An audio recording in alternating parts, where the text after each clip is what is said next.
అయిపోయిందిరా. ఇంక మొత్తం అయిపోయింది.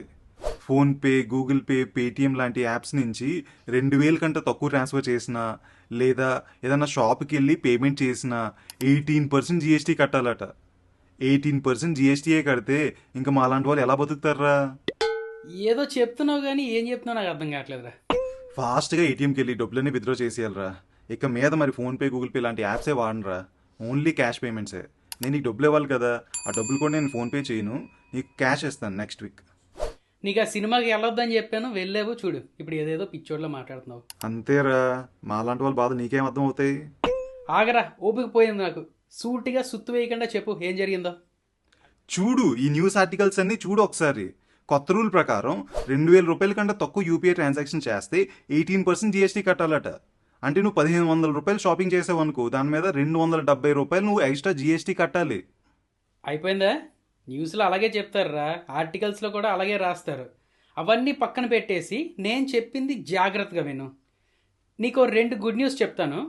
ఒకటి, ఈ రూల్ ఇంకా పాస్ అవ్వలేదు, అవ్వకపోవచ్చు అని అనుకుంటున్నారు కూడా. 2, ఈ రూల్ ఇంప్లిమెంట్ అయినా సరే నువ్వు 1,500 రూపీస్ కాదు 2,000 రూపీస్ చేసినా సరే ₹0.5 కూడా ఎక్స్ట్రా కట్టాల్సిన అవసరం లేదు. ఏమంటున్నావురా? ఇక్కడ క్లియర్గా 18% జిఎస్టీ అని రాస్తే. చెప్తా విను. నువ్వు ఒక షాప్లో పేమెంట్ ట్రాన్సాక్షన్ చేసినా లేక ఆన్లైన్లో పర్చేస్కి పేమెంట్ చేసినా సరే ఈ ప్రాసెస్లో అవుతుంది. ఇమేజ్ చూడు, నువ్వు debit cards, credit cards or in fact యూపీఐతో పేమెంట్ చేసినా సరే నీకు మర్చెంట్కి, అదే నీకు షాప్ వాడికి మధ్యన పేమెంట్ గేట్వే అని చెప్పి ఒకటి ఉంటుంది. దాని ద్వారానే నువ్వు కట్టిన డబ్బులు ఆ షాప్ వాడికి వెళ్తుంది అనమాట. ఆ సర్వీసెస్ ఇచ్చే వాళ్ళని పేమెంట్ గేట్వే అగ్రిగేటర్స్ అని అంటారు. లైక్ రాజర్ పే అని, పేయూ అని ఎక్సెట్రా. ఈ గేట్వే సర్వీసెస్ ఇస్తున్నందుకు జనరల్గా 0.5 to 2% ఫీజు అలా ఛార్జ్ చేస్తారు వాళ్ళు. ఓకే కదా? సరే, మన ఎగ్జాంపుల్కి అప్పర్ బ్యాండ్లా 2% అనుకుంటే నువ్వు మర్చెంట్కి 1,500 రూపీస్ ట్రాన్స్ఫర్ చేస్తే అందులో 2% ఫీజ్ అంటే 30 రూపీస్ ఈ పేమెంట్ అగ్రిగేటర్స్ ఛార్జ్ చేస్తారు. ఏంటి, 18% జిఎస్టీ కాకుండా ఇంకో 2% ఎక్స్ట్రా కట్టాలా? ₹0.5 కూడా ఎక్స్ట్రా కట్టాల్సిన అవసరం లేదని చెప్పాను కదరా, ఎందుకు కంగారు పడతావు? జాగ్రత్తగా విను. ఈ పేమెంట్ గేట్వే ఛార్జెస్ అనేవి ముందు కూడా ఉండేవి.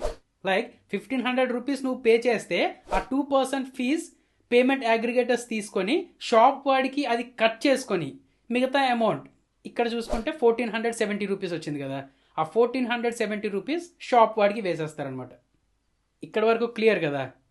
నౌ ఇప్పుడు ఈ కొత్త రూల్ ఇంపోజ్ చేస్తే జిఎస్టీ అనేది 1,500 రూపీస్ మీద కాదు, ఈ పేమెంట్ గేట్వే ఛార్జెస్ 30 రూపీస్ ఉన్నది కదా, దీని మీద జిఎస్టీ 18% ఇంపోజ్ చేస్తాము అని అంటున్నారు. ఏంటి, 1,500 రూపాయల మీద జిఎస్టీ కట్టక్కర్లేదా? ఓన్లీ 30 రూపాయల మీదేనా? అలాగైతే జస్ట్ ₹5.40 ఎంత అవుతుంది? ఎస్, అది కూడా ఆ భారం షాప్ వాళ్ళ మీద పడుతుంది అనమాట. సో మనకైతే ప్రాబ్లం లేదు. అయితే పాపం ఆ చిన్న చిన్న షాప్స్ వాళ్ళకి ఇబ్బందే. బట్ నీ భయం మాత్రం నిజం కాదు. పేమెంట్స్ చేసే మనకి ఎలాంటి ప్రాబ్లం లేదు. ఓకే, ఒకవేళ నేను 2,000 రూపాయలు నీకు ట్రాన్స్ఫర్ చేశాను అనుకో, అప్పుడు ఎంత జిఎస్టీ కట్ అవుతుంది? మళ్ళీ అదే క్వశ్చన్. పేమెంట్ వేరు, ట్రాన్స్ఫర్ వేరు. జనరల్ పబ్లిక్ ఒకరికొకరు చేసుకునే ట్రాన్స్ఫర్స్కి ఈ జిఎస్టీ రూల్ అప్లికేబుల్ కానే కాదు. అస్సలు కంగారు పడాల్సిన అవసరం లేదు. అర్థమైందా? అర్థమైందిరా, అనవసరంగా భయపడిపోయా. ఇలాంటి అప్డేట్స్ ఏమైనా ఉంటే మీ యూట్యూబ్ ఛానల్లో చెప్తూ ఉన్నాను రా. సర్లే, నీ కన్ఫ్యూజన్ పోయింది కదా. అయినా ఇందాక నాకు డబ్బులు ఏదో పంపిస్తాను కదా, తొందర పంపించారు ఇప్పుడు. రే, నువ్వు నాకు డబ్బులు ఇవ్వలేదురా, నేనే నాకు డబ్బులు ఇచ్చే అవకాశాన్ని నీకు ఇచ్చాను.